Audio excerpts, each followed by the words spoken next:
દોયલ થવો હરિદાસ દર્શન એટલે બહુ દુર્લભ છે.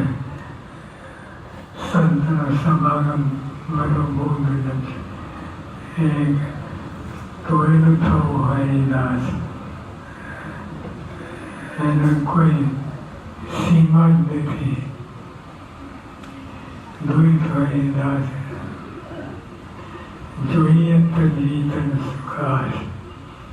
એના માટે મોટા મોટું જે આપણને ગમતું નથી, ગમવાનું નથી, જ્યાં સુધી ભગવાનમાં દૃષ્ટિ નહીં પહોંચે ત્યારે ગમવાય.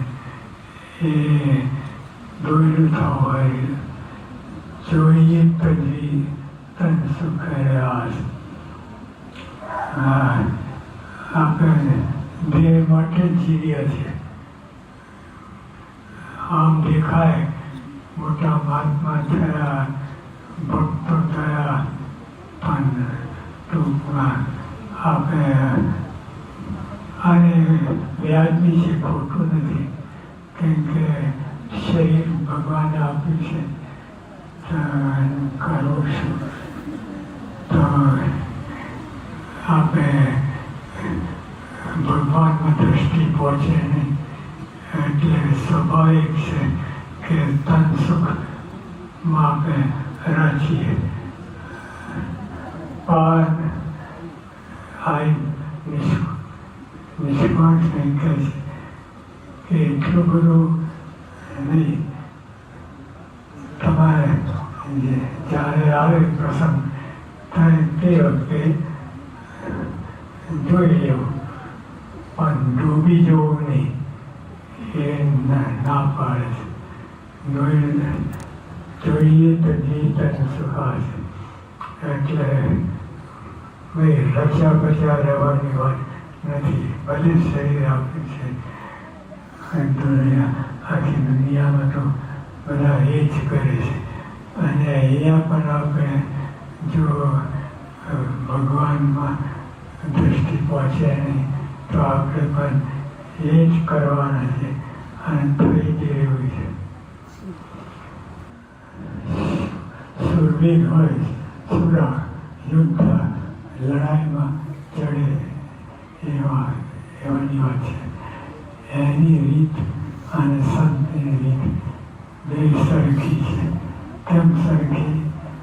બે શત્રુ સાથે યુદ્ધ કરે છે. ઓલા બહારનો શત્રુ સાથે યુદ્ધ કરે, આ સંતો છે આંતરના શત્રુ સાથે યુદ્ધ કરે છે. બેની રીત એક સરખી છે. પણ ફેર આટલો સૂરો જેમ રણમાં લડવા ત્યારે અહીંયામાં અતિ ઉલ્લાસ, ઉત્સાહથી, કેફથી, આમ તંત્રની હોય. અમારે છૂટીએ યુદ્ધ શરૂ થાય અને મરી પીટે એવો ભાવ હોય. અને પેટ કટાઈ મરી પણ પેટ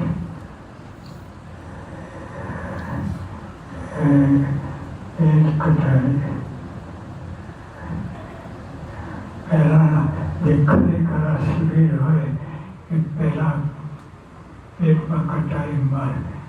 એટલે જીવવાની આશા એટલે જે યુદ્ધ ચડે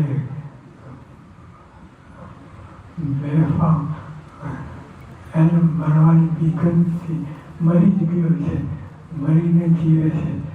એટલે ધડાધડ હજારોના માથા ઉડાડી દે એવો થઈ ગયો છે.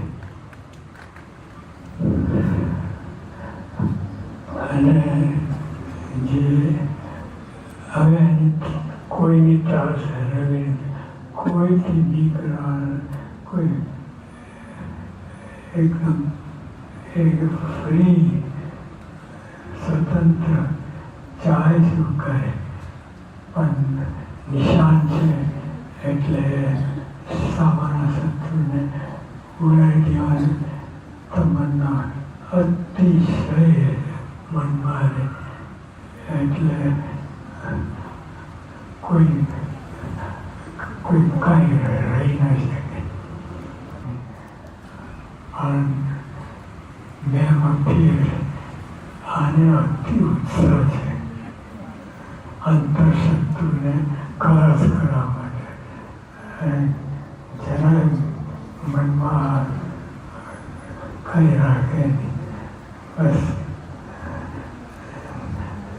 ધીમે રાખે. પણ કાયર હોય, બે પ્રકાર હોય. કાયરની રીત બતાય અને સૂર્યની રીત બતાય. જો કાયર હોય એ શું કરે? મનમાં કરે મનસુબા રેશું ઉભાસ આપણે ઉભા રહીશું અને તમાશું જોઈશું. જે હોય જો લગ ગઈ તો લગ ગઈ તો આપણે લૂંટી લઈશું. પણ જો ના લગે તો એવાનું તો ના જ લગે. એવા હોય પહેલેથી જ કારણ પણ હોય તો ક્યાંથી કામ થાય. તો એના મનસુબા એવા હોય. કારણ મનમાં કરે મનસુબા રહેશું ઉભા આસપાસ. આપણે ત્યાં ને ત્યાં જ મળીશું, ભાગી નહીં જઈએ. ત્યાં ને ત્યાં જ મળીશું. પણ મનમાંથી માનસિક સ્થિતિ બધી ગબડી પડેલી સાવ. ભાવનગરમાં તારીખ 23 એપ્રિલની સાયમ સભા દરમિયાન યોજાયેલા રસપ્રદ ચર્ચા સત્રમાં 5 યુવાનો અને 5 પાર્ષદો ધર્મમાં બાહ્યાચારની જરૂર છે કે નહીં તે વિશેનું વલણું કરતા હતા. તેને રસપૂર્વક નિહાળનાર સ્વામીશ્રી અંતે નવનીત તારવ્યાપ્ત જણાવ્યું કે આચારના આડંબરવાળાનું દૃષ્ટાંત આપણે લેવાનું નથી. યોગીજી મહારાજમાં કોઈ આડંબર નહોતો, છતાં બાહ્ય રીતે બધો આચાર પાડતા. તેઓ બ્રહ્મરૂપ હતા તોય ધર્મપાલનમાં દઢ રહેતા. તે આપણને શીખવવા કે ધર્માચાર બાહ્ય રીતે હોય તો અંતરમાં દઢ થાય. માટે આપણે નિયમની જરૂર છે જ. શ્રીજી મહારાજે પણ કહ્યું છે કે નિયમ ને સાધુ અમે અક્ષરધામમાંથી લાગ્યા છીએ. તે નિયમ ધર્મને બાહ્ય આડંબર એમ કેમ કહી શકાય? વિરુદ્ધ કરનારા લોકો પણ મા બેનની મર્યાદા વગેરે પાડે જ છે, કારણ કે બ્રહ્મચારાને હૃદયમાં તો માનતા જ હોય છે. આ સચોટ સમાધાનથી સૌને નિસંશય કરી તારીખ 24/4ની સવારે નીકળેલા સ્વામીશ્રી પાટણા, પાલીતાણા, તળાજા, ભાદરોડ, મહુવા, ભાદરા, રાજુલા, આંબરડી, બાઢડા, સાવરકુંડલા, પાળિયાદ, રાણપુર, સેજકપર, મોજીદડ, પાંદરી, લીંબડીને લાભ આપતા તારીખ 30 એપ્રિલની રાત્રે 11:15 વાગે અમદાવાદ આવી પહોંચ્યા. અહીં આટલી મોડી રાત્રે પણ હરિભક્તો દર્શન માટે ઉભા હતા. તેઓના હારતોરા સ્વીકારી મધરાતે 12 વાગે આશીર્વર્ષા વર્ષાવતા સ્વામીશ્રીએ કહ્યું કે ભાવનગરમાં 3 દિવસ રોકાવા વિચારેલું, પણ તેઓ કહે યોગી બાપા 7 દિવસના પારાયણનું બોલ્યા છે તે પાળવાનું છે. ત્યારે અમે કહ્યું બહુ સારું, વચન પાળવા માટે તો આવ્યા છીએ. સ્વામીશ્રીએ આખી જિંદગી ગુરુ અને ભક્તોના વચન પાળવામાં જ વિતાવી છે. તેઓને પોતાના તો કોઈ સંકલ્પ જ નહોતા. અમદાવાદમાં 1 દિવસનો લાભ આપી તારીખ 1 મેની રાત્રે વસઈ ગામે પહોંચેલા સ્વામીશ્રીના સાનિધ્યમાં અહીં શિક્ષાપત્રીનું પારાયણ ધામધૂમથી યોજાયું. ત્યારબાદ ગામમાં જ 33 પધરામણીઓ કરી તેઓ મહીજડા, ધરોડા, ચિત્રાસર, શ્રીજીપુરા, નાયકા, નડિયાદ અને સોખડાને ઘૂમી વળતા તારીખ 5 મેની સવારે ખેડા પહોંચ્યા. અહીં સૌ ગામવાસીઓના સેવા સમર્પણથી સુંદર મંદિર તૈયાર થયેલું. તેમાં સ્વામીશ્રીના વરદ હસ્તે અક્ષર પુરુષોત્તમ મહારાજ પ્રતિષ્ઠિત થયા. ત્યારબાદ ડભાણ, મોહડેલ, કંજોડા, નડિયાદ, સલુણ, મહેડાવ, બોચાસણ, ડભાસી, અટલાદરા, વસઈને પાવન કરતા તેઓ તારીખ 8 મેની સાંજે અડાસ પધાર્યા. અહીં 3 દિવસીય પારાયણ યોજાયેલું, પરંતુ ગોરિયાદમાં જીર્ણોદ્ધાર માટે પામેલા ઓટા પર ચણાવરીના પૂજનનું મુહૂર્ત પારાયણના દ્વિતીય દિન તારીખ 10 મેના રોજ નીકળ્યું હોવાથી સ્વામી શ્રી અડાસમાં પારાયણનો પ્રારંભ કરી ગોરિયત જવા નીકળ્યા. આ રસ્તે થોડે આગળ જતા ગાડી ખોટકાઈ. તેની તાત્કાલિક મરામત થાય તેવી કોઈ શક્યતા નહોતી દેખાતી અને સામે છેડે સમયસર પહોંચવું જરૂરી હતું. તેથી ગાડીને એક ટ્રક સાથે બાંધી એ રીતે મુસાફરી કરતા કરતા સ્વામી શ્રી ગોરિયત પહોંચ્યા.